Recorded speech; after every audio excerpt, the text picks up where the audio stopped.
Good morning. Good morning and welcome to the REACT Learning Series May session. My name is Vanessa Brewer. I am the Regional Interagency Council Program Administrator, and my co-host is Lee Taylor. Lee is the State Interagency Council Program Administrator, and we work at the Department for Behavioral Health, Developmental, and Intellectual Disabilities. And we want to thank you for joining us today. Today's session focuses on youth violence prevention, and it includes presenters from several organizations around the Commonwealth that are currently coordinating efforts to strengthen their communities through upstream prevention efforts. And so before I turn it over to our presenters for them to introduce themselves and tell you about their programs, I'm going to go over just a few housekeeping items. So first of all, this workshop is recorded or will be recorded, and it's going to be posted on the REACT's Resources and Trainings channel. And we'll put that link in the chat box a little bit later on in the session. Also, if you haven't already, please mute your mics. If you have questions during the session, please feel free to put those questions in the chat box, and Lee and I will be monitoring that. Or you can hold them until we get to the Q&A portion and the latter part of the session. And we've carved out about 25 minutes for that Q&A piece, just for you guys to be able to talk with our presenters and ask them questions about their programs, especially if you're looking to maybe begin implementing something like this in your community. We will also provide a session evaluation link in the chat box, and we'll post that towards the end of the session. And we just ask that you take a moment to complete that. It's simple, it's 4 questions, but we do use that to be able to structure future sessions. And then, as always, certificates of attendance are available by request. If you need one of those, please feel free to email me, and I will get one to you next week. And I'll put my email in the chat box a little bit later on. So without further delay, I'm going to go ahead and turn it over to Mr. Devon Karama, the Director of One Lexington. Good morning, everybody. My name is Devon. I am the director of One Lexington, which is an initiative out of the mayor's office here in Lexington to address youth and young adult gun violence. And we're actually going to start with our community outreach advocate, Larry Johnson. He's going to give a little background on One Lexington, how we got to where we are, and then I'll take it from there. Thank you, Divine. Lexington was addressing the delinquency prevention for several years, and unfortunately, one of our young people who was the daughter of Tyson Gay, her name was Trinity. Trinity Gay, was shot and killed one night in October 2016. Her father was, like I said, an Olympic track runner, and we got a lot of attention from around the world, literally, about the violence in Lexington, because of course Lexington is, as well as Kentucky, is a big horse racing country. People are well familiar with us. So our mayor at that time, who was Jim Gray, established One Lexington to directly address gun violence. The person he appointed over that gave him a small budget. She began to build community collaborations and discussions around the gun violence in Lexington.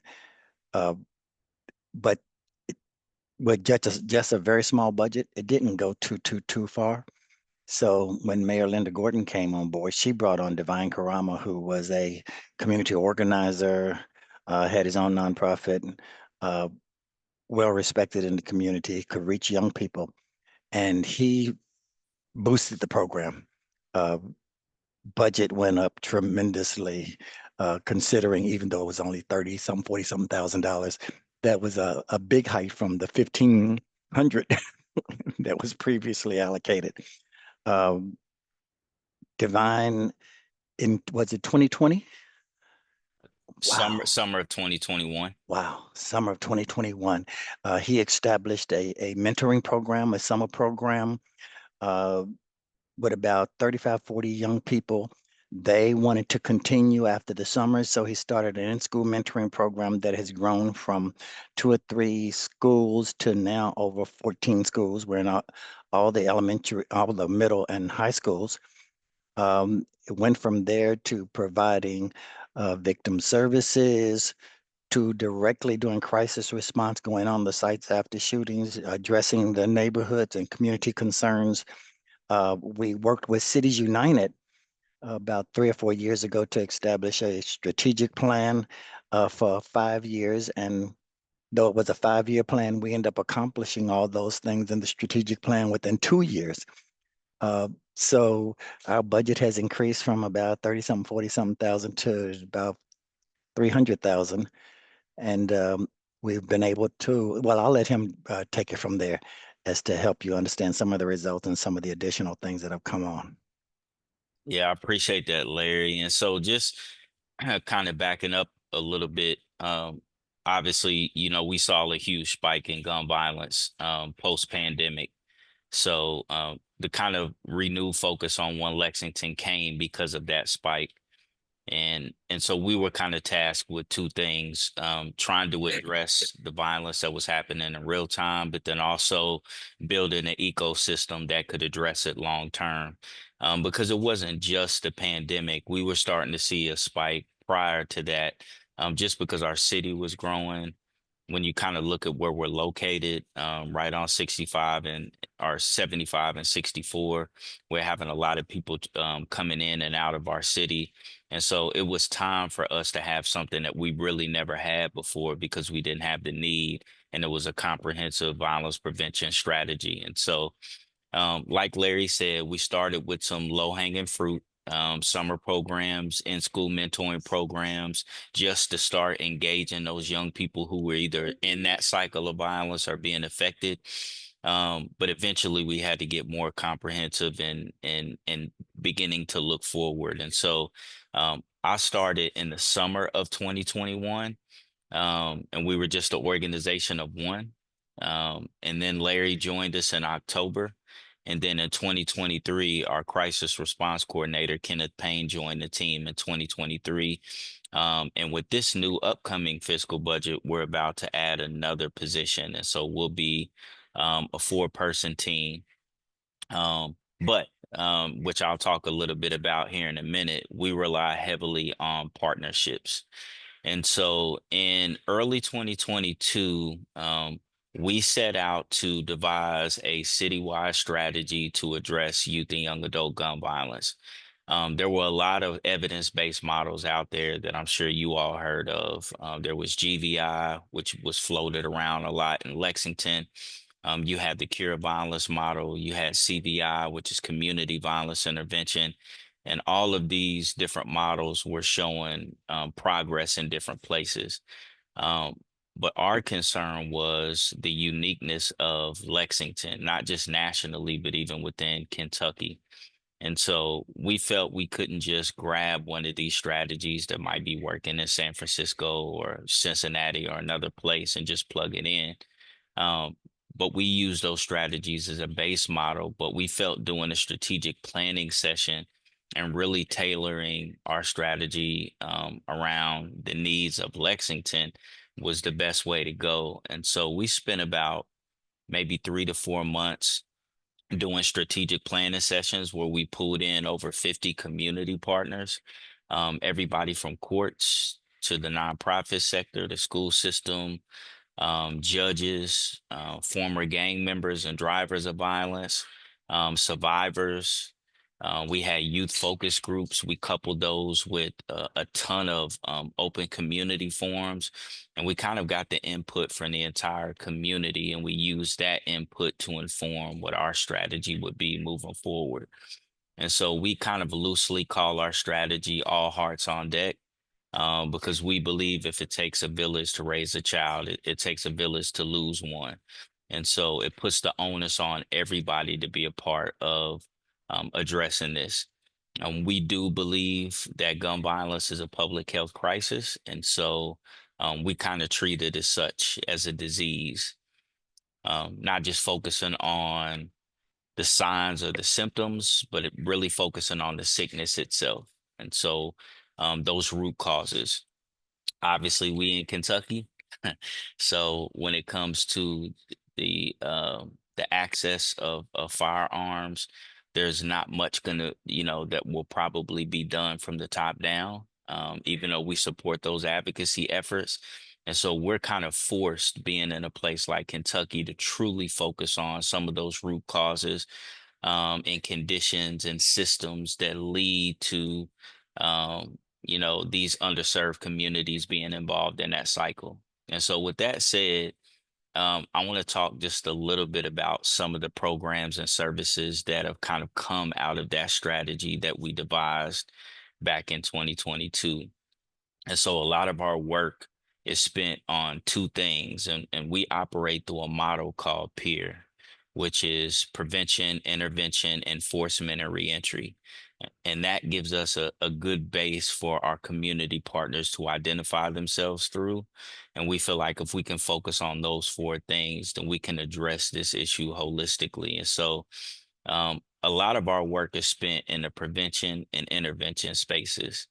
Obviously, prevention is how are we identifying, using markers, how are we identifying young people who are more susceptible to being in that cycle of violence, and then creating programs around that. And so we work, as Larry mentioned, hand in hand with the school system, which is really unusual for a lot of cities. A lot of cities that we talk to around the country, they struggle, city government and the school system, to work together on initiatives like this. But Fayette County has been great. And so I think we started with two schools back in the fall of 2021. And now we've expanded our in-school mentoring to 29 groups in 21 different schools. And so there's about 6 or 7 facilitators that go in every week with a group of students that is identified by the school and by the FRISC, as, I don't really like the term high risk, but have either already been affected by gun violence or identified through one of those markers. And then we come in every week and we talk about conflict resolution. We bring in trauma-informed care counselors to do group support groups.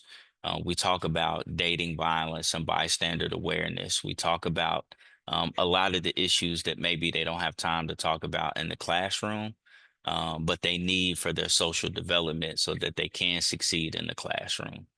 And then that spins off into our summer program. And so there's a large group of young people, many of who are either involved in the violence or been affected, that we actually have year round. And we have several other prevention programs too, but I'll maybe leave that for the Q&A, and obviously our programs are listed on the website.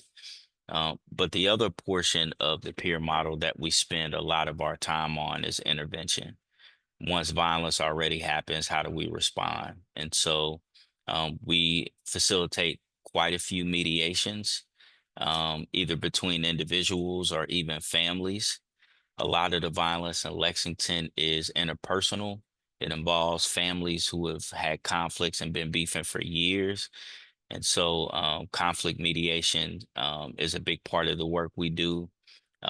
Kenneth, who couldn't be with us today, leads our crisis response efforts. And so how do we respond when a shooting incident happens? Very, very comprehensive. It's reaching out to both sides of the conflict.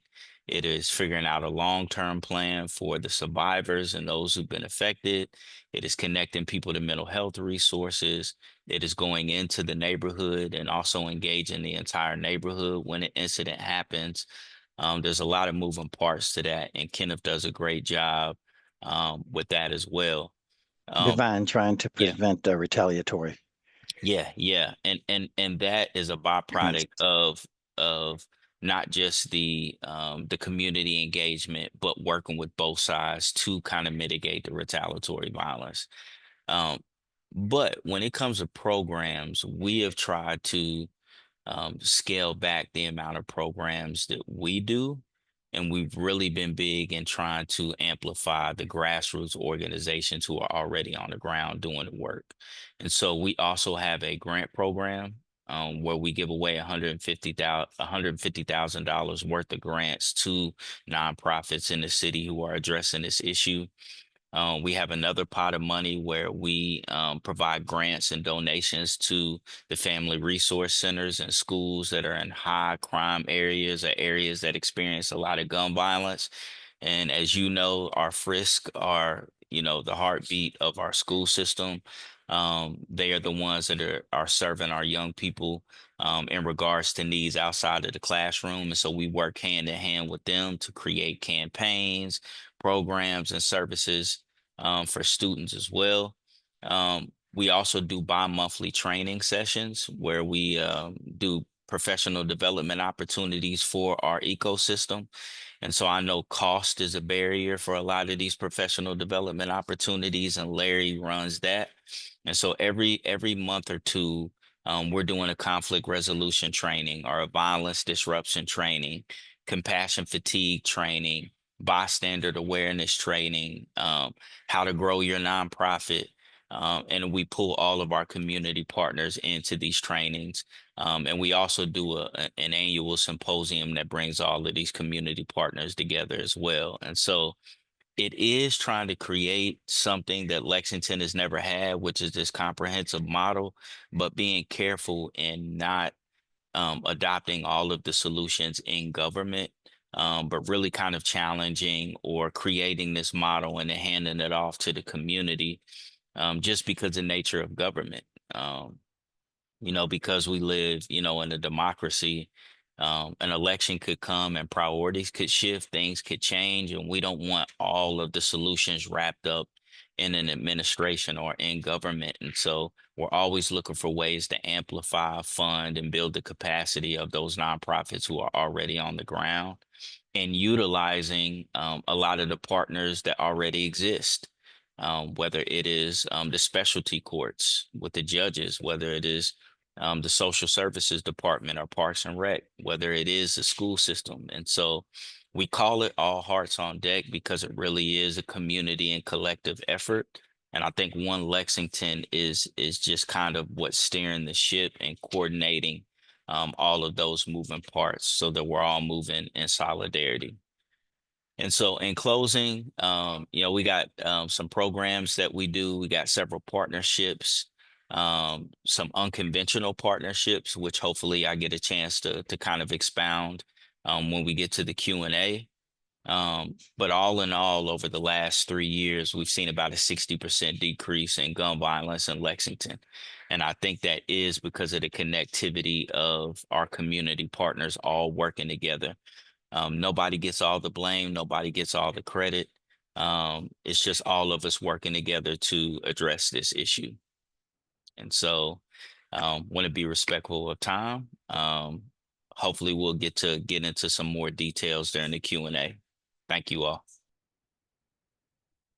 Devon, thank you and Larry both for providing that information. We do have time carved out at the end, so I'm really excited to get to that part so we can provide additional information on some of those things. For the sake of time, I'm going to go ahead and turn it over to Elizabeth Treblehorn. Elizabeth is with the Wanda Joyce Robinson Foundation. She is the Associate Executive Director. Hello, Elizabeth. Thank you. And I'm going to share my screen because I am a visual person. But I love that All Hearts on Deck. And I grew up in Lexington, proud graduate of Bryan Station. Love to see what you guys do. And Kenny, once upon a time, was my supervisor at the Methodist group home. So I love to see what he's doing, and I know that there's good things happening. So yes, I'm Elizabeth. I'm with the Wanda Joyce Robinson Foundation. We are here in Frankfort, Kentucky.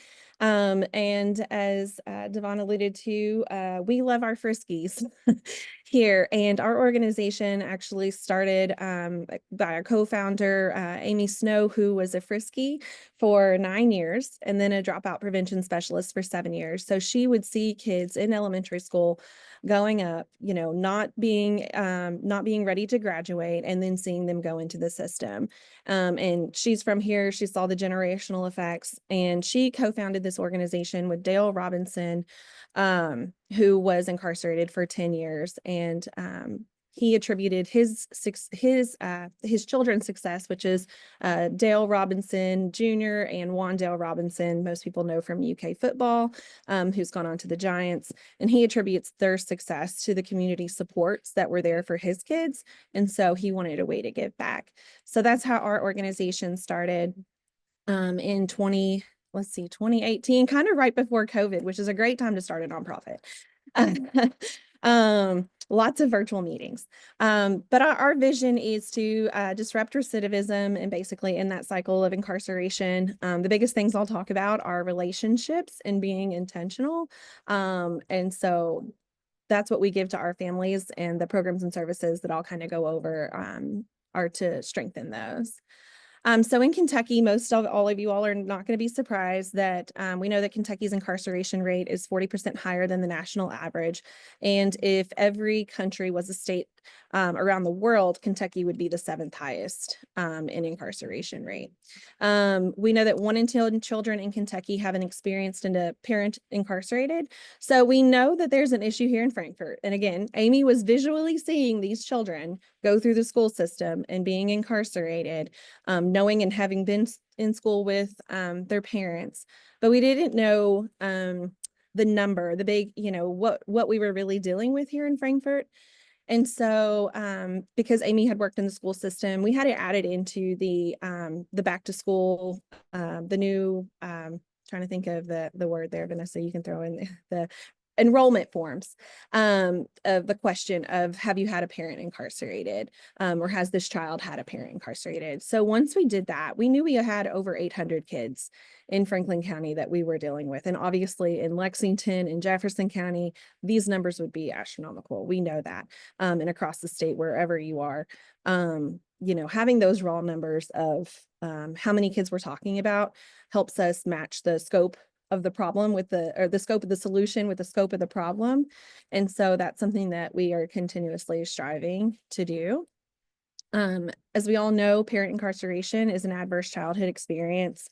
And so with that, we really, you've heard about PACEs, positive childhood positive adverse experiences. And so that's really what we focus our work on. And kind of something I was wanting to speak to, we could, our children are most likely, I'm going to go through the data. You don't have to look at it, but we know our children are more likely to have experienced neighborhood violence, substance abuse, domestic violence, have higher outcomes or health outcomes that are negative, and have higher rates of delinquency, behavioral problems and such. So again, there's my numbers kind of going into that 800 students. Sorry, this is a slide that I went through with somebody else. So we know that our children are more likely to present risk factors and less likely to prevent protective factors. So we focus on those from our data that, parents finding or parents knowing parents of their friends. So we look at the risk and protective factors and we think of how can we make positive experiences for these. And so rather than, again, focusing on the negative of them, how can we make this a positive? So again, apologize for all the data. I'm also a data analyst. So the programs that we have, we serve the children that are impacted by incarceration, we serve their caregiver, and we also serve a parent that's incarcerated. Now, we may not serve all in a family. We may just be serving one part, but we do make sure to offer services to everyone who is impacted by incarceration. So I'll kind of go through the programs a little bit. Inside the jail, and I know this is prevention in youth, but we do believe that parents have a right to a lifelong relationship with their parent, and that when appropriate, children should have that relationship with their parent.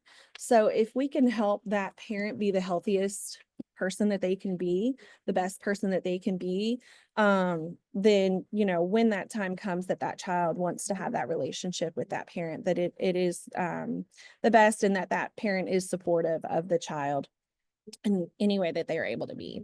So we do an evidence-based curriculum within our jail. It's called Parenting Inside Out. We have instructors in the jail, and we have a 4-H life program, and we have a family transition coordinator that works in the jail as well. We help with supervised video visitations. Again, that's supervised, making sure those conversations are appropriate.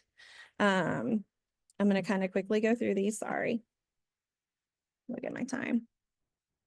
Caregivers on second Thursdays, again, when our caregivers are healthy and able to provide supports to the kids, the family's healthier. We have a licensed clinical therapist who provides support group every second Thursday of the month. There's some others, Al-Anon, Alateen, I could go on. It literally take me 45 minutes to go through everything. So going 15 minutes is difficult for me. The main things that we do for youth are we provide support for extracurricular activities. We provide Yes cards, Yes art sponsorships, scholarships, and we facilitate youth cafes.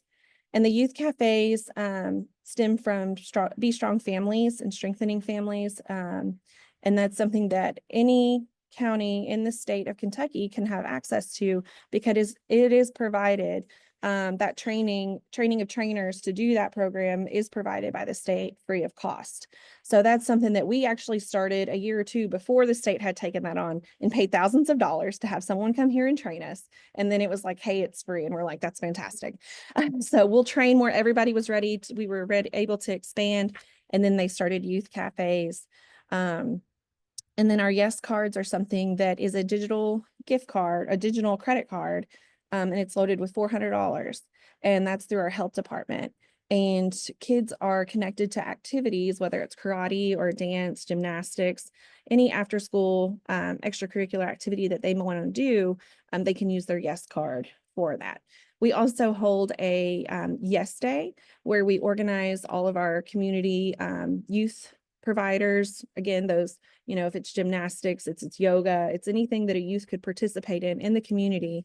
We have a Yes Day where the schools come over 2 days and kids rotate through the activities, where they have the opportunity to see, hey, maybe I'm interested in this. And then they connect with that person and they can facilitate, participating in that activity. So instead of that started out as, instead of saying no to drugs, we say yes to activities. Again, that positive.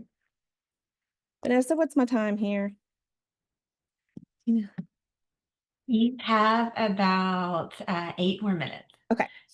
So one of the very first programs that we started as an organization, completely volunteer-based, was this school-based program called Crush. And it's a social emotional curriculum that 2 school counselors in Kentucky created as they were seeing kids in their classroom who were going to visit their parents, and they saw in their schools children impacted by incarceration.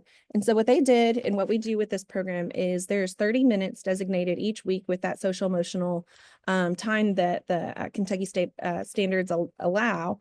And our kids come together and they meet and they just do that social emotional curriculum. They don't have to talk about their parents' incarceration, but they know they're amongst their peers, that they're not alone, that they know other people have gone through what they've gone through. And right now we have about 300 kids participating in that program weekly. And that's something that in the early inception of it, we were also training educators around the state on how to implement this program in their school. Now, this is something that, can be of low cost, as much cost as, can take. The biggest cost, I think, is organizing and scheduling with educators.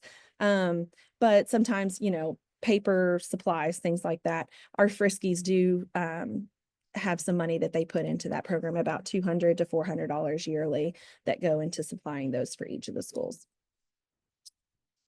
And then we have Amachi, which was in Lexington at one point in time as part of Big Brothers Big Sisters. And it's just that intentional mentoring program for children impacted by incarceration. We do teen outreach for now our high school and middle school. We did just start high school, but now we have both high school and middle school. And one of the ways that we really were able to grow this was in a partnership with the Kentucky Extension Office and 4-H, because one of the things that work with our kids is positive youth development. We knew that, and they already have that curriculum. We don't have to recreate the wheel. And so we just partner with them, and we are intentional about connecting our kids to their services and programs. Again, just making sure they have that safe space, that they are with their peers who understand what they're going through, and that they can talk about their experiences and not feel labeled or judged. Let's see. Okay. And so I'll say some of the other things we're excited about in Frankfort is getting ready to open up a Boys and Girls Club for more after school programming. And I think I'll get it some more stuff when we do our Q&A. So that's kind of the gist of it program wise. And I can't believe I did it in my timeline. Thank you, Thank Elizabeth. you.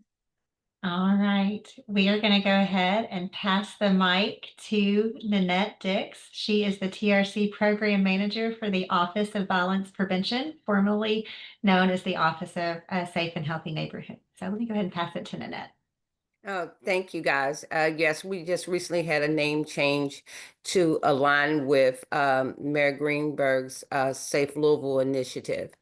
We are my department is Trauma Resilient Communities Department, better known as TRC, and we are funded through a SAMHSA grant, 4-year SAMHSA grant that I wrote like a couple years ago. So we're on our 2nd year. And so we're excited about that and that funding there. But the goal of that grant is to, build capacity, making sure that we are moving services throughout the community, like I said, building community well-being, strengthening behavioral health services, expanding access to trauma-informed mental health resources, and ensuring cultural and developmentally appropriate services. And in doing that, we have a tier system. So our tier system is tier 1 is an agency could come to us, and we may have to build a program from the ground up.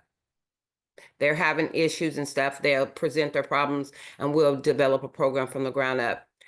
Tier 2 is we can see an agency that we really like, and similar to the spot with Kentuckiana Works. Their workforce development, they were doing great work. They were already working with the youth, but one of their issues is that they had kids that had high ACEs.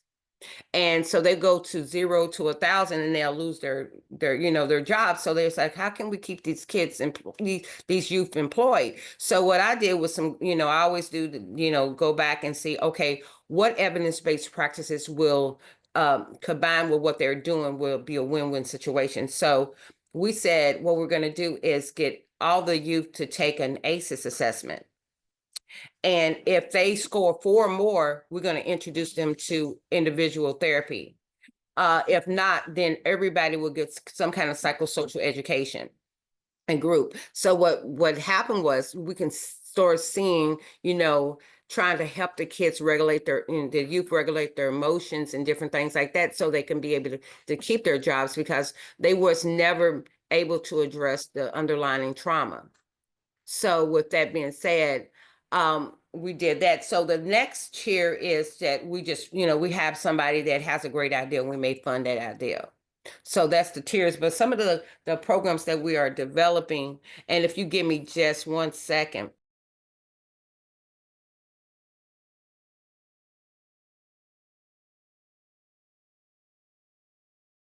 I'm sorry, I got a kiddo at home and she's in the background trying to cook, and I had to tell her to not do that right now. So we designed the supportive housing project at Dosker. Dosker Minor is a big housing development here, and they're closing up. And they were built in like 1968 to house people, elderly people, and people with some kind of disability. But right before COVID, they started letting folks that were houseless in without any kind of services. And what you saw was an intake of violence within that community. We had like 8, I think, homicides, gun violence within these 3 apartment complexes that is on one little strip of land.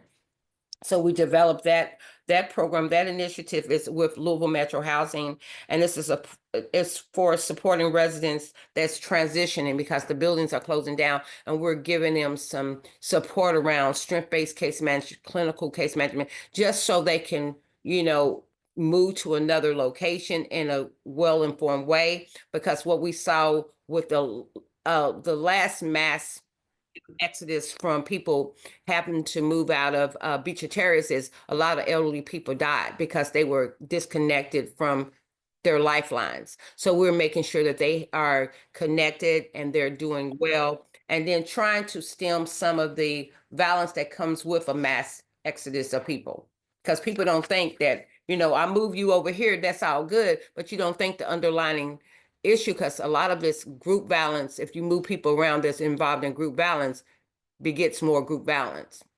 So we have that. We have the Community Mental Health Project. That project is in collaboration. We hired some folks at Maryhurst to focus on mitigating the effects of trauma on both individuals and communities by delivering comprehensive behavioral health services. What we've done with that is we're working a lot with youth within the YMCA. I spoke to one of the representatives of the YMCA, especially the CEP sites, which is where the youth come in and before and after school programming. And what they were finding is that a lot of either they were kicking kids out because of behavior issues, or the staff was leaving because of the kids' behavior issues. So what we did was we were training the staff in trauma-informed approaches to be able to work with those kids that have behavioral health issues. And what we've been finding is that we're being able to retain staff and also have those protective factors around those youth that give them a better way to look at things and just have a safe person around. Because, if I think about it, like if you're in a household and you have both people are going through the same trauma, but you see one that broke through, what that is those protective factors. So we're building protective factors around some of these youth. So the next we're doing this year, we're starting this it's a mind, body, and soul. And I came up with this program right before COVID, and it's an iteration. So last year we had it, and we had it within the community centers, working at different community centers, especially the hotspot community centers where more gun violence is and community violence is. We do so this year, and that year was more of a painting and body movement and stuff like that helps. The mind part was all visual art. The body part was all dance and stuff like that. You get all those feelings out of your body. And the soul part was that spoken word. So this year we're doing a photo voice and different hot spots. So they're going to talk about what does trauma look like in your city? Your community, what does safety look like? We have questions that we're going to ask them, and they're going to go out and take the photos to answer those questions. We're going to train them. We have somebody with U of L that's going to train them around photo voice. What does that look like? And we're going to have this big art show. And I may invite some of you all, if y'all want to come down and see, at the Speed Art Museum. And we're going to have them also posted in their neighborhoods. We're going to have a couple of billboards posted with the artwork that we're gonna, so we want this to be like, man, they're doing that here. Can we do it in our neighborhood? So we want this to create that synergy, to create that energy to move this project forward. And we're gonna also have the Hope to Heal Network. We give a lot of money out to people, so we want you all to come back and give some of your time. So we're asking for some of the local grassroots organizations and agencies to give back time. So to individuals, families, to maybe give them a few hours of your time to, work with a family. And then also for some of the agencies to help the grassroots agencies, train them in trauma-informed approaches, different things like that. So we're asking people to be a part of this network to give back. And so, and try to move that. And we're also, some of the other stuff that we're doing, we have a CAB, a community advisory board that we do a lot of. I know that somebody talked about, I think it was Divine that was talking about, making sure, training people on nonprofits and stuff like that. What we having is our sustainability school, because we know this money is only for a short, finite time. We want to see, how are you going to be able to take this program, if we funded it fully, how are you going to be able to grow this? And looking at different ways, sometimes you can build for some of your stuff, or you can look at how do you write a grant? All those things is going to be in this sustainability school, because if you partner with us, we want you to be able to stand on your 2 feet and move forward with your programming. So we're building that in. And we also have different agencies that is up under us, like C4 Ministries. They work with folks that are coming in from Western and Eastern Africa, the newcomers, and helping them acclimate here and have a better life. And what does that look like? And then Somali community of Louisville, also we work with them. They work with the Somali community mostly the Muslim population within Jefferson County. And they specialize in addressing identity-based adverse experiences, including race-related stress and all those different things like that. So that's one thing that we do right there. And then we work with Spalding, who does that also around different forms of trauma. And we work with their collective care center. And so some of the folks that we work, since we do work with a lot of families that have experienced gun violence, we're making sure that they have real, places to go to talk about that, and it's all free. And we also have a great evaluation team that's evaluating U of L, is evaluating all of our programming. And we also our wish list of things that we're doing is we are getting ready to do a youth advocacy. So we won't, and we had a youth advocacy board before, but that was more those kids that, they're going to go to college. They just want a little check on their resume so they can get in that college they want. No, we want those kids that nobody think they're even going to get through high school.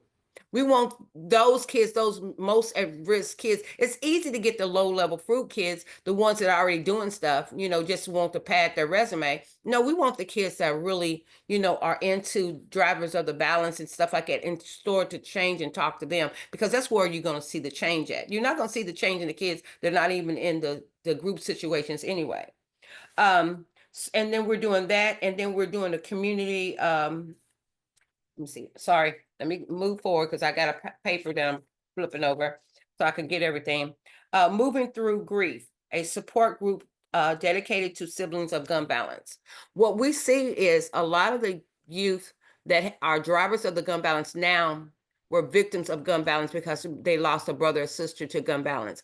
And we all always run into mommy or daddy and say, we're so sorry that you lost your child. We never see that little boy or that little girl in the background that lost their brother and sister, and they're festering, they're angry, they're mad. They're still in these communities where violence is getting. So if you think about mind, body, and soul, you think about it's messing with their mental. Then it starts becoming with their physical, they hyper vigilant. They're going to get you before you get them. And then with their soul, sometimes that numbness turns into coldness and they don't care no more. And that's why they always talk about Swiss cheese in somebody, meaning that emptying your clip in somebody.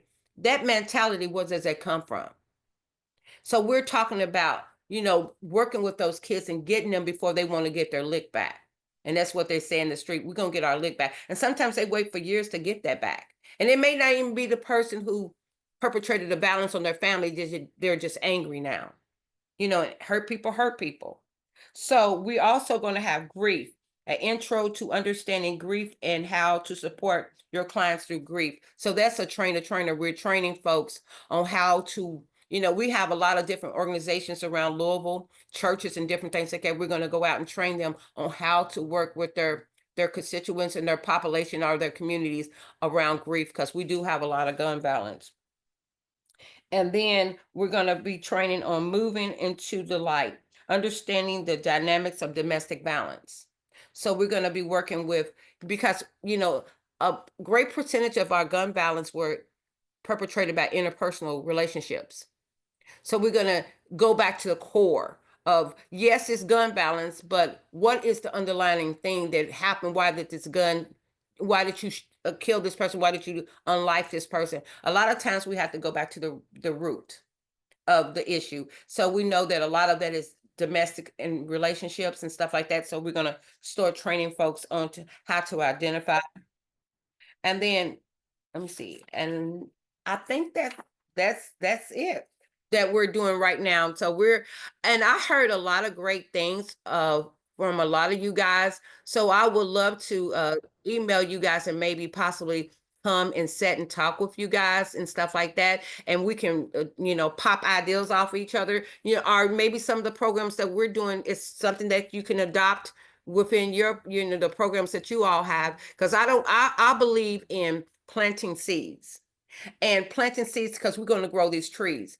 And I know from just being, my grandmama and granddaddies and their grandmama and granddaddies prayed and, prayed for their families. And I'm living off the prayers and, the guidance from my ancestors. What I want to do is plant, we always today's society, we want to enjoy the shade.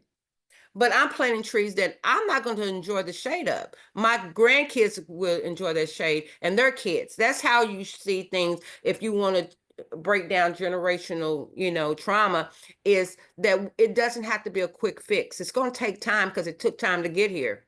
It's going to take time, but understanding that what we're planning now can change a generation to come. So thank you for your time. So thank you. Thank you, Nanette. And I love what you said about, branching out to some of the others that are in this session, because that's one of our goals of the REACT Learning Series, is that we can help to connect different programs with others to see what's working well and to expand it where it's working well, to get ideas from others. So I'm glad that you said that. I'm going to go ahead and turn it over to Austria Howard. She is with the Kentucky Association of Sexual Assault Programs. She's the prevention coordinator, and she is going to talk with us about a program called It's My Space and also Green Dot. Thanks, Vanessa. I'm similar to Elizabeth, where I am a visual person, so I have some slides for you all. It just helps me stay on track. Otherwise, I tend to ramble, and it'll be much longer than 15 minutes if I do that. So like Vanessa said, my name is Austria Howard. I'm the prevention coordinator at the Kentucky Association of Sexual Assault Programs. KSAP is the coalition of Kentucky's 13 sexual violence resource centers, also known as rape crisis centers. And we're really here to serve as the central point of contact around issues of sexual violence in Kentucky. Our centers serve all regions of the state, and our services are written into Kentucky law. And so our local centers provide crisis services, ongoing therapy and support, and prevention programming. All services are free, they're confidential, and in terms of crisis services, they're available 24/7. So my focus is really on the primary prevention piece of this, but I know for folks who are engaging with youth, and particularly systems involved youth or youth who might be at higher risk for violence, having a trauma history, having sexual violence as a history can be a risk factor there. And so I just want everyone to know that there are resources in your community to provide support to those youth. Our centers provide therapy and support services to all survivors, no matter when the violence happened. That is available. So just kind of a plug for that. These are things that you can do. But kind of switching into the primary prevention piece, which is what I focus on in my role. We currently have 83 implementation sites where we're doing prevention programming across Kentucky, and we have 3 main programs that we implement. It's My Space is our middle school program. We do Green Dot in high schools and Green Dot in communities. I'll focus more specifically on our middle school and high school programs because we're talking about youth violence prevention today. And we really feel like partnering with schools is a great a great natural partnership, because that way we're able to have an impact on a wide range of youth, and it's kind of like a no barrier to entry. All students for the most part are in schools, and so we're able to have the greatest impact with our school partnerships. So that's really why we've focused there with our programming. But starting with our It's My Space program, the goal of this and the piece of it is really to teach skills to prevent sexual violence. This is a big thing from like the CDC's Prevention Resource for Action.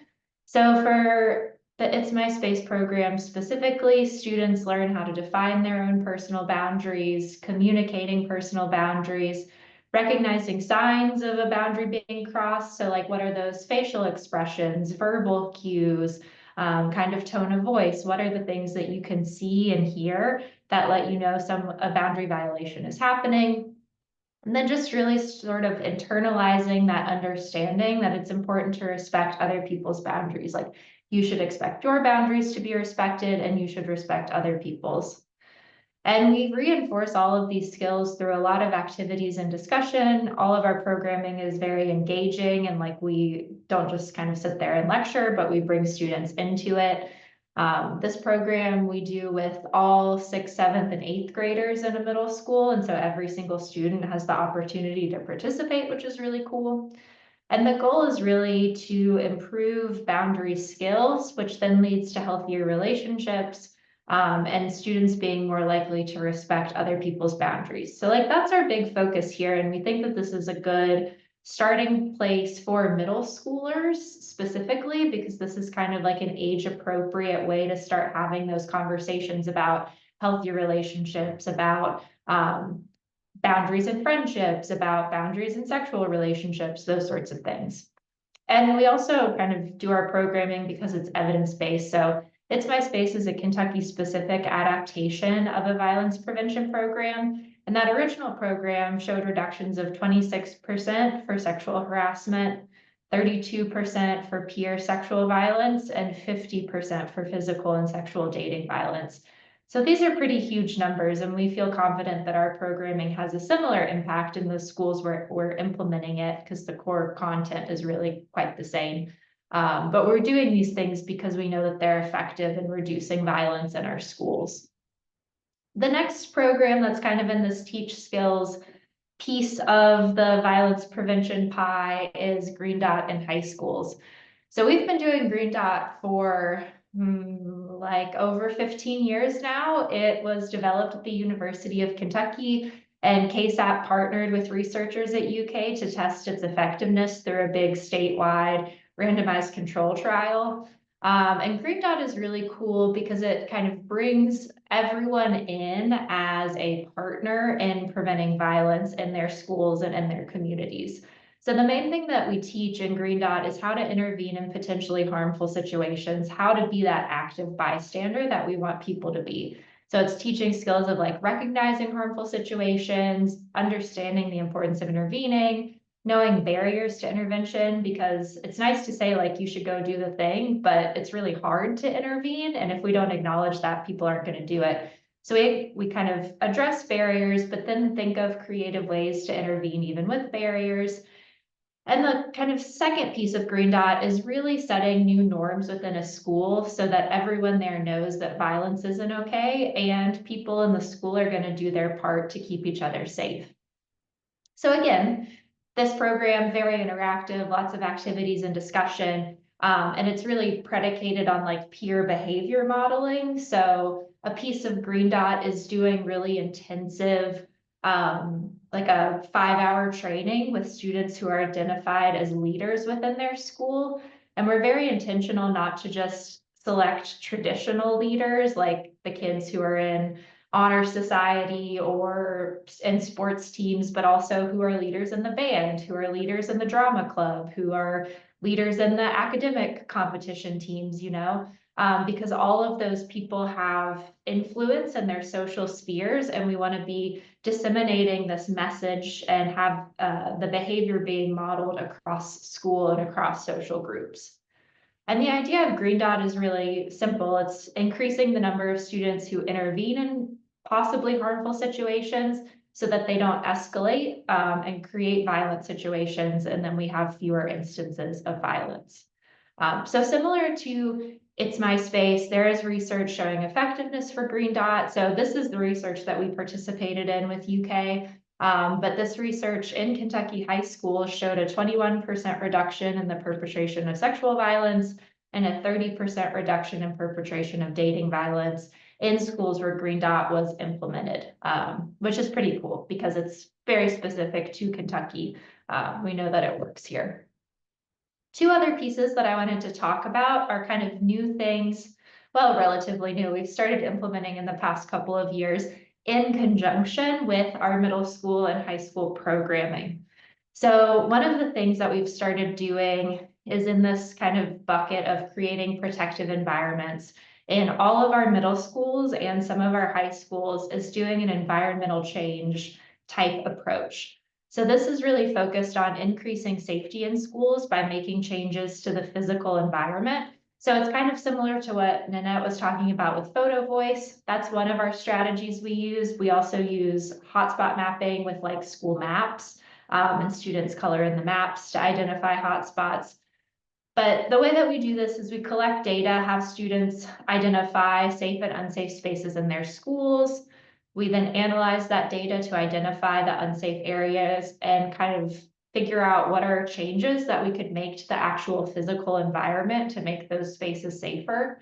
And then we do the thing, like we make the changes to make the spaces safer and see if the data, like next data collection, shows results that what we did, the intervention was effective.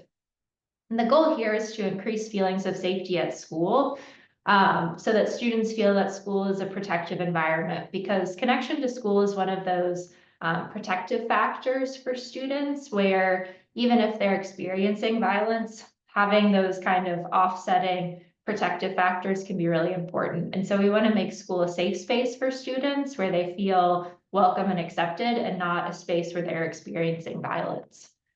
So just to give you all an example, because I know that sometimes this can be like a bit ambiguous. This is data from one of our schools, obviously de-identified, where these were their 6 least safe spaces. So you can see that, like for the least safe one, number 8 girls restroom, only 55% of students actually felt safe in that space. Like about a quarter felt sort of in between, and then almost 1 in 5 felt actively unsafe in that bathroom. And kind of similar things with the other restrooms. So there was an obvious theme about bathrooms in the school. And so the prevention educators from our Rape Crisis Center worked with the school administration to do actual environmental changes in these spaces. So here are some examples. They painted the walls to make them like a cleaner white color. They put up inspirational quotes. They did some like beautification things, all of that. And it was a really kind of good project. It cost maybe a few $100 to a couple $1,000s. It wasn't like a giant price tag. And what we saw was really quite substantial changes in the feelings of safety. So, and the biggest jump was number 20 girls restroom, a 27% increase in feelings of safety just from this very simple environmental intervention in those spaces. And so we know that, like, one, students are seeing their school actually making changes based on like feedback that they gave, which gives this like emotional connection to the school, feeling like your school cares about you. But then we know that students who are going into these spaces like day in and day out are just having such a different experience because the spaces are safer for those students. So this was like one example of a really effective intervention. And then I know I'm getting short on my time, so I'll go quickly to the last one, which is promoting norms that protect against violence. Green Dot does this a little bit already embedded in the program, but we wanted to do something that sort of amped that up in our Green Dot high schools. And so we, in some of our schools, have started to implement specific targeted social norms campaigns that help to kind of promote positive health and well-being and reduce social barriers to healthy behavior. So in Green Dot high schools, we focus this specifically on bystander intervention norms. And there are kind of some specific ways that you do an effective social norms campaign where you do data collection to identify the norms. You kind of see if there's a mismatch between the actual norms that students kind of promote and then their perception of peer norms. And what you do is implement a marketing campaign to promote the actual norms, the actual positive norms that exist, because they are there. And then again, do data collection to see effectiveness. So our goal for this is to reduce the gap between the actual norms and the perception of norms. Because if you perceive that your peers aren't going to intervene in a situation, that creates an actual social barrier for you to intervene, right? And so we want to reduce those social barriers to increase the likelihood of engaging in healthy behaviors. So again, this is an example just to make it a bit more tangible of one of the norms campaigns that our school did. So they collected the data to identify, like, these are the actual norms in the school, right? But they found that students did not think their peers thought these things were true. And so they did a marketing campaign to then say, actually, like, no, 83% of you all in the school say that catcalling is not a thing you should be doing, or 76%, step in when they witness harassment. So these are the actual positive norms, which then make it more likely that students will engage in these healthy behaviors in the future. So there you go, made it in just under time. That's what we have going on across the state. You have prevention educators who work in all regions of Kentucky who love to collaborate and are looking for partners to help kind of implement this work in schools all across Kentucky. So there you go. That's my spiel. Right. Before we go into Q&A, I just want to say, first of all, thank you to all of our presenters. This is amazing information. You guys are doing some wonderful work in your communities, and I hope that those of you that are participating on this call will reach out to some of these presenters if your communities, if your REACs are looking to implement efforts as such. I'm going to go ahead and open it up for Q&A. You can raise your hand and we'll call you. You can put your questions in chat, but I want to give you guys the opportunity to ask questions that you may have based on the information that's been presented. Like we mentioned earlier, I do have some questions that I'd like to ask if no one has questions, but I want to give the space to you guys first. So let's go ahead.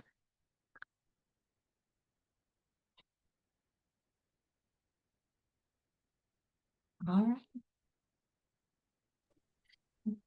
Hi, everybody. My name is Rodney Webb. I work in a program in Louisville, Kentucky called Restorative Justice. I work with young people that are facing criminal charges in the justice system, and I work to help get their record expunged, but also get them back acclimated into community. Love everything that everybody presented today. The work is amazing. It's wonderful to see it like statewide, how much people are working behind the scenes to help these youth and families to grow and improve, to make an overall better state in general. My question is kind of a broader question. So we're all in this space and we're all doing wonderful work. What can we do to get into one space together just to start conversation to see how we can have a collective form of work going? And I know that's a super out of here question. It's far above my pay grade, I'll tell you that. But I just love being in spaces with people, but this virtual space is only going to do so much. I was just kind of curious to just kind of pick brains in the room. What can we do to just get into a space together just to begin having a overall conversation about how we really go about making this change statewide? If I could kind of jump in here, I know that CCFF, Commonwealth Center for Fathers and Families, is doing a lot of work that you would be interested to see and work with as well. And they do a lot of collaboration with other networks. I think you would really fall into place working with them guys. They are wonderful. There's just so many things that I could say about what they have going on over there. And bring some of these others that you like when you come to these meetings, take them with you, introduce them to your other networks, and just bring them all together under the same roof. Yeah, and I would add on that really what Kentucky needs, which I know we had it at the federal level until this new administration came in, is some type of office from the state level that their sole job is to coordinate these kind of efforts and bring all of these partners together. But of course, we don't necessarily need government to do that. But I think having some organization being that convener, being that space that brings all these different things together, I definitely think is big. And it could be REACT. I mean, it could be this. It could be amplifying this and not reinventing the wheel and just bringing more partners to this and adjusting the framework in a way where it does start to coordinate some of these efforts. Because a lot of the things that are happening in Louisville and Lexington are starting to happen in surrounding counties. A lot of the good work that's being done could easily be replicated. And so that's, and me and Larry talk about this all the time. A lot of the progress that we've seen in Lexington, brother, is because of what you're talking about. It is getting all of these partners together and picking each other's brains and closing the gaps that exist because we're working in silos. And so I would love to see something like that on the state level for sure. But I think it's just that one organization, that one person stepping up and creating that, or taking something that already exists and just building on it. I would like to say something like what Divine was saying, that REACT could be that, that vessel. We can all come together, and I think, like-minded people can have a call to action to come together and meet at a specific place. and then just talk about things, because we do work in silos, and a lot of times we're doing the same work that is great, but how do you expand on that? And I don't like hoarding stuff. I don't think like because we did it here at TRC, it should stay in TRC. No, we do it so it could spread across. And and I believe in that. Like if I have an idea that you like, or if you have an idea, hey, let's talk about how it will work here. It may not work the same way, because every community is different, but the premise of the idea, the foundation of the idea works. So I would love for us to think about coming together and maybe having some like breakout sessions and stuff, and building upon this and building our own coalition. No, thank you. I appreciate you. I think Divine hit the nail on the head, Mrs. Brewer. We're gonna have to we might be setting up some meetings to try to get it together. The reason why, and I think that's a great idea, because this is one of the few settings that you could have a virtual meeting training take place, and you're gaining something from it, and everybody's kind of sharing the sauce and sharing the resources and things like that. So I think that is something there, just to amplify this, right? Because it's like we don't need to reinvent what we already got going on, right? So I think it's just a matter of how can we elevate REACT on a state level to bring about more collective collaboration. So I appreciate y'all's insight, and thank you for everybody doing the work that you do. We got to keep going.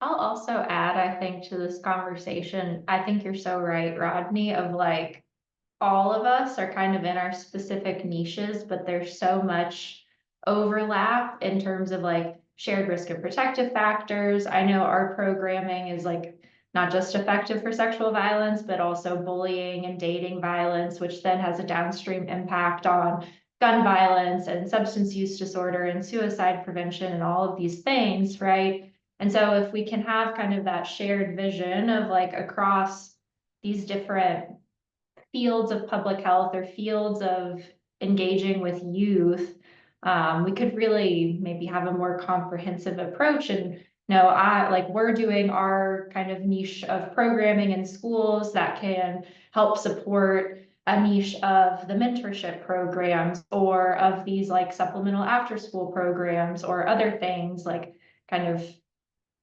having this wraparound where not one agency has to do everything, but when we're all working together, we can kind of make a much bigger impact, and make sure that there aren't like youth and students who are falling into the gaps and cracks between our agencies.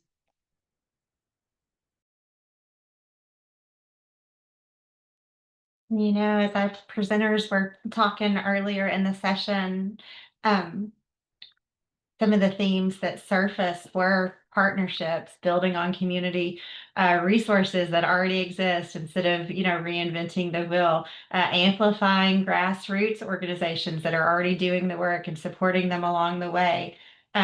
Also taking the information that you're getting from those impacted, specifically youth, and elevating that, like taking it and using it to make those changes so they can see that their voice matters. Those were some of the notes that I took while you guys were talking. So yes, all of this very important.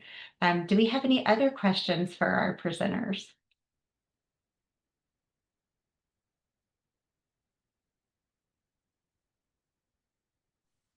I believe I have a question. Hello, my name's Erica V. Ramos. I'm also with VOA RJ as a restorative justice case manager specialist, along with many other things I did prior to that. But does Lexington have a youth cabinet? As I mentioned, I'm a former Louisville Youth Metro cabinet member, and I think that's where I felt like there was a lot of youth amplifying a voice, civic engagement.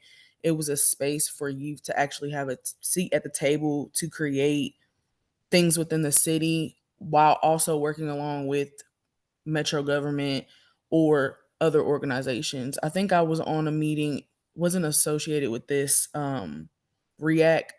Well, last I heard, Lexington didn't have a youth cabinet, and maybe that's since changed. But I think that's a great space for like youth to be civically engaged, to learn about policy, to learn about things going on in their community, and to help create spaces with youth voice at the table. Because I think a lot of times things are created, yes, youth are in mind, but not at the table to have those conversations, to actually have input. Yeah, I agree with you 100%. And we always make sure that, at least within One Lexington, that youth are always, like you said, at the table, not just in mind. I do know, and Larry might be able to expound on this a little bit. We have an organization in Lex called Civic Lex. And their whole mission and vision is to kind of educate, inform, and spread awareness on civic engagement. And I believe they have a youth cohort that they've started. And so I know we've come in several times and talked to some of the students and the youth that are a part of their youth cohort. And so that's been really good and something we've been able to utilize for our young people. Um, Larry, did you want to add anything to that? I don't know if we got the cabinet or the exact thing that you're speaking of, Erica, but I do know that Civic Lex does a lot of great work with youth as far as getting them more civically engaged. That is probably one. Sorry about that. That is probably one of the more prominent groups in Lexington of youth groups, but the Urban League also has a youth group. Partners for Youth has youth committees that are neighborhood based. So there's a lot of little pockets, but there's no one youth group in the city. So Divine, you are right. But there's also a few other groups that are organization based. Okay. And I mean, I know we're talking about Lexington and Louisville, but then even those, smaller counties or cities that are youth violence is still happening. So maybe in like a state cabinet for youth. I don't know if that's a thing. But I just feel like those are spaces where youth voices can be amplified while, like I said, not just youth in mind, but at the table. I just had a question for you guys that maybe have had success with your different types of youth groups. Do you have any engagement techniques in getting youth involved that has been successful for you? Because I feel like we do have like this space and opportunity for youth, but a lot of the times when we present it to them, they just seem either not interested, or if they are interested, they're not like fully all in. Is there something that you guys do that you think Yeah. really helps the youth get involved? Yeah, I think it's in our work, and it's used in different ways, but they're called like credible messengers. So I just think it's all about who is engaging and who is on your team, and are they identifying with the youth that you're trying to get. To me, that's been the most impactful way that we've been able to get youth involved. And so just making sure your team and those who are doing your outreach reflect the youth that you're trying to get. And if you don't have those credible messengers on your team, that is where the partnerships matter, and come up big. And so maybe it's partnering and working through an organization that already has that connection with those young people. I think also is having some kind of compensation for the youth, because I mean, we all get paid. They should have some compensation for their time too, and then value what they're saying, because we sometimes we want people to come on so we have a youth presence, but we really don't value nothing they say. And we don't take in consideration of what they say. I don't know, we know, but we just want you here as a face so we could say we had a youth presence, but do you value the presence once they're there? And really look and, and let them critique what we're doing and saying, yes, this works, this don't work, and the reasons why. Really getting them really, involved in every aspect as you can. But really, we're trying to do more of, any of my programming, I'm trying to compensate them some kind of way. If I can't compensate them monetarily, we're giving out tablets for our photo boys. Give something back, because their time is valuable too. So I think that's something, because we always want them to come, and then also do things around their schedule, not around ours, because they're in school and different things like that. So if we really want them, get our butts out and do a weekend thing. all that stuff. Because sometimes people are like, well, I don't work on the weekend. Well, you know, the kids are in school. So if they're in school and you want a youth presence, how are you really going to get that? Do you really want a youth presence? But just looking at different ways. But I think compensation in some kind of way is really good. I agree Thank with you. that. The youth compensation, I've been with the state as far as getting youth engaged since 2009, and I put in there the Juvenile Justice Advisory Board, and I was on the youth board at that time. And Lexington did have a youth cabinet back in that time, because I coordinated with them. But it's something that I know that we've struggled with a long time at various different levels of how to engage youth. And so it is something that I'm passionate about. I do believe that they are the experts in this. And so with the summer coming, I'm really excited because we have our youth, they're not in school. They need something to do. They can just come hang out here. And we'll give them something to volunteer or to do, and they're around, and I'll sit down and talk with them, and I may be doing data analysis, and I just start asking, hey, why do you think this is happening at that school? And they give me the best insight. And then we talk about how what they're giving me is so important. And so then I try to pull them in during the summertime into the Zoom calls and seeing what else is going on out there. So the summertime I really love because that's the best time that I can get these kiddos.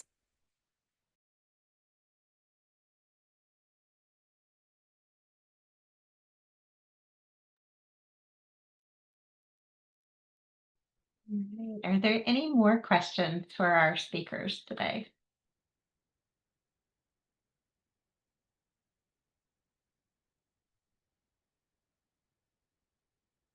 All right, Joe, I have a question for you all. What guidance would you offer other communities that are looking to implement youth violence prevention programs? If I can offer or address that, one of the things that we've seen both in other areas of Kentucky, people who contacted us and around the country, you got to have close collaboration among all the community partners. If they're working in silos, if they're competing for grants and view each other as competitors instead of partners, that's a problem. That's a huge problem. You can accomplish if you come together. One of the things Divine said earlier when he talked about, as he said, no one can take the credit. No one can own the work or the results. It takes a village. If it takes a village to raise one, it takes a village to destroy one. We have to work together. And also, one of the other things I want to emphasize that Divine said earlier is that if it's in government, it probably has a limited lifespan. Because we look at what's happening on federal level, funding getting cut. It can be cut. New officials come in, they can get rid of the program. We have to build the community to be able to sustain efforts that are established that are working.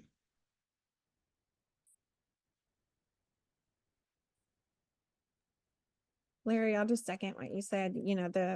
What we have found most beneficial is because, most of our community partners were all lacking resources. So we are much stronger when we come together.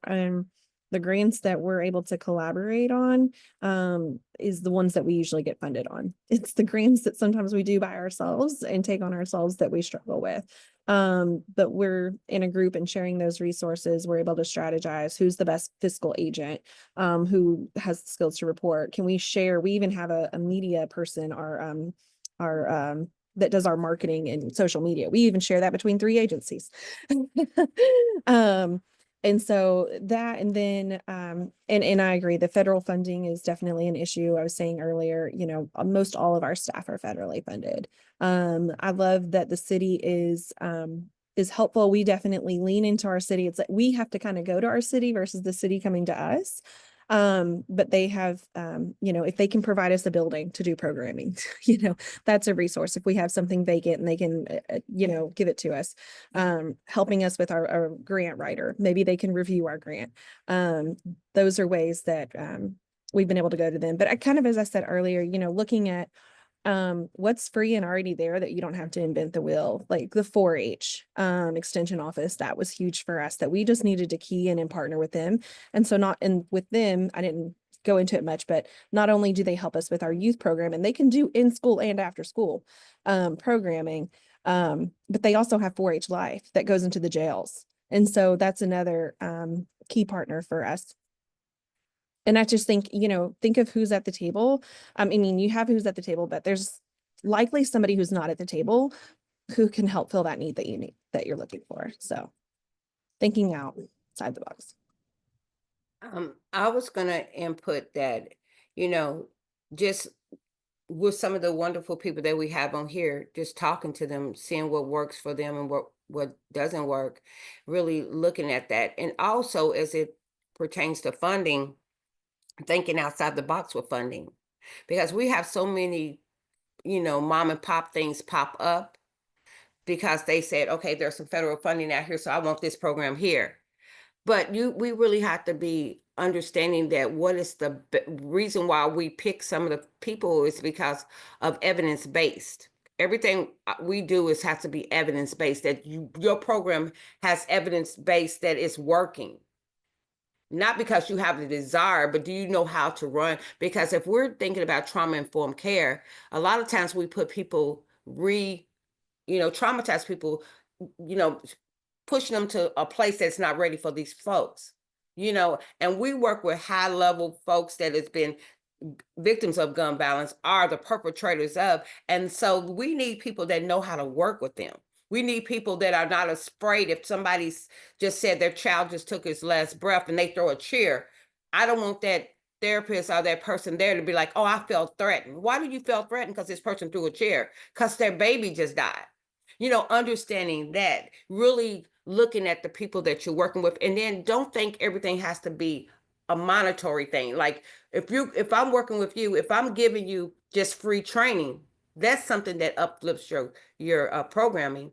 If I'm saying, hey, I can be a referral source to you, that uplifts your programming. So us working and seeing what value we add to each other, instead of thinking of each of us as competitors. No, we're in it for the same reason. And getting back to why you in this work.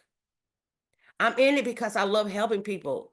I love doing that. If you keep that as your foundation, it doesn't matter. If I build this, yes, I want to share it with you. I don't want to horn in on it. It's just nanettes. No, it's for the youth of our community that we're trying to heal. It's not for nothing else. It's not for me to just hold on to it. And I think a lot of times we really have to come back to the table and say, why are we in this work? Because sometimes we can get jaded because we've lost our focus and our vision. We just need to, sometimes what we tell people, come back and refocus. Am I still in here? Am I burnt out? Do I need to move away from this? Looking at that stuff too. Because I shouldn't be arguing with you and be mad at you because you got a grant over me. Only what I need to do, what did you do good? And, try to say, what do I need to do better? Or this grant may not been for me. So, and that's my spiel. Yeah, and I real quick, Vanessa, I know we're getting close to the end. One thing I would add too is thinking of things holistically, almost kind of like algebra. A lot of times, we'll have these youth programs and we're serving these youth, whether it's weekly, even daily for parts of the season, maybe just seasonal. But then what kind of wraparound services are we also offering to the parents? I think of providing financial support. But are we coupling that support with some financial literacy options in education as well? And then one thing that we have in Lexington is a No Cap program, which provides free programming for youth of incarcerated parents. So I know a lot of times we're focusing on serving and supporting those who are either currently system involved or doing the reentry work.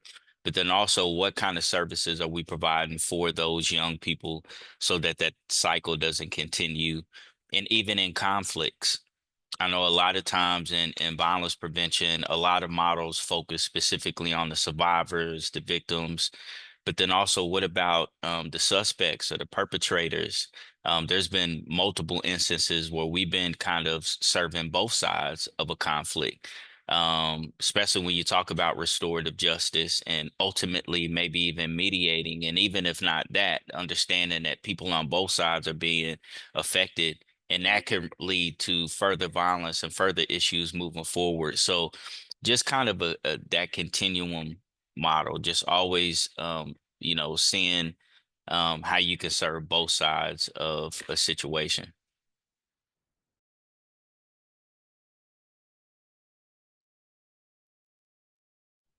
And Erica, I thought I saw your hand I up do. too. Did you have a question? Can I add Sure. it before you go to the next question?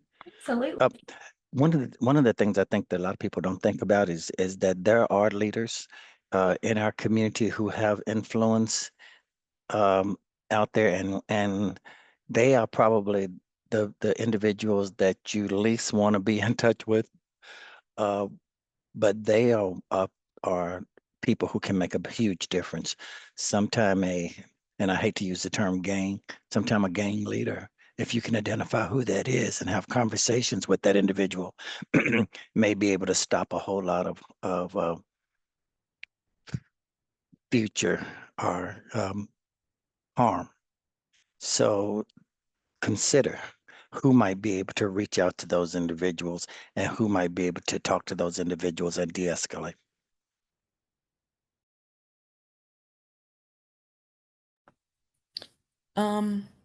I think I was just gonna ask, I don't know if anybody would really have the answer, or just maybe it's just one of those questions that never have an answer, but just this is like the youth violence prevention series, right? And I just would have loved to see more youth on here. I think that's very impactful to see, like, have youth again be at the table, youth observing adults and organizations having these conversations. I think that within itself is so impactful. Even parents, I mean, I know not everyone has, jumped on here, but I don't know how we could get more. I mean, again, not everyone has, access to Wi-Fi. I understand that barrier, but I think this is just something that if someone's seen this, a youth, a parent, a teacher, because I know I work within the schools on my project. Sometimes the teachers feel like there's nothing, but if they know that these conversations are happening and that people are organizing and working together, it can be that like glimmer of hope that, change is happening. It's not happening with overnight, but even the next series that happens on June 6th, absenteeism. I mean, I'm seeing that a lot as a case manager. I think parents would be that would be a conversation benefited towards parents as well, maybe even the youth. I mean, so just how we could get more youth on this call, parents. Erica, I love that you said that. And I encourage each of you, when this recording becomes available on our REACT resources and trainings channel, to share this recording. And if there is a way that we can do a part two, reach out to me, reach out to Lee Taylor. We are the ones that host these series. It might look a little bit different after June, but it is still something that we might be able to provide. So please reach out to us. And I'm like you, I would love to have youth on this call as well, asking them the same questions and what it looks like from their perspective. So absolutely share this and reach out to us, or have them reach out to us if they have ideas. All right. Are there any other questions for our presenters?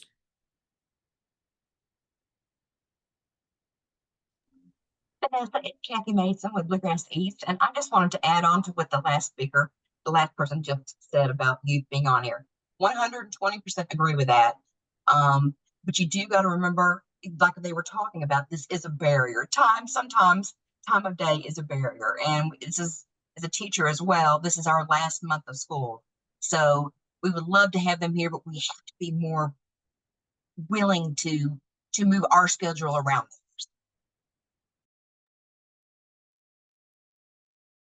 Thank you for saying that, Kathy. That's a great point. All right. Well, I want to thank you all again for joining us today. I want to thank our presenters for sharing with us. I will send a follow-up email out to all of the people that registered for this. If there are resources that our presenters would like to share based on this session, if you'll send those to me, I'll include those in the follow-up email that goes out. So if there's a PowerPoint or any additional resources that you want to share, I'm happy to do that. It will also include the session evaluation. It will include the recording link once that's available. Also wanted to let you know about our next REACT Learning Series session. It is scheduled for June the 6th. The session title is From Data to Action, Strengthening School Connectedness to Reduce Chronic Absenteeism. We have Ashley Gates from the Kentucky Department of Education that is going to be coming to speak with us about that. I know that that information is also going to include the early warning tool, which I'm really excited to learn more about. So thanks again. If you have any questions, reach out. And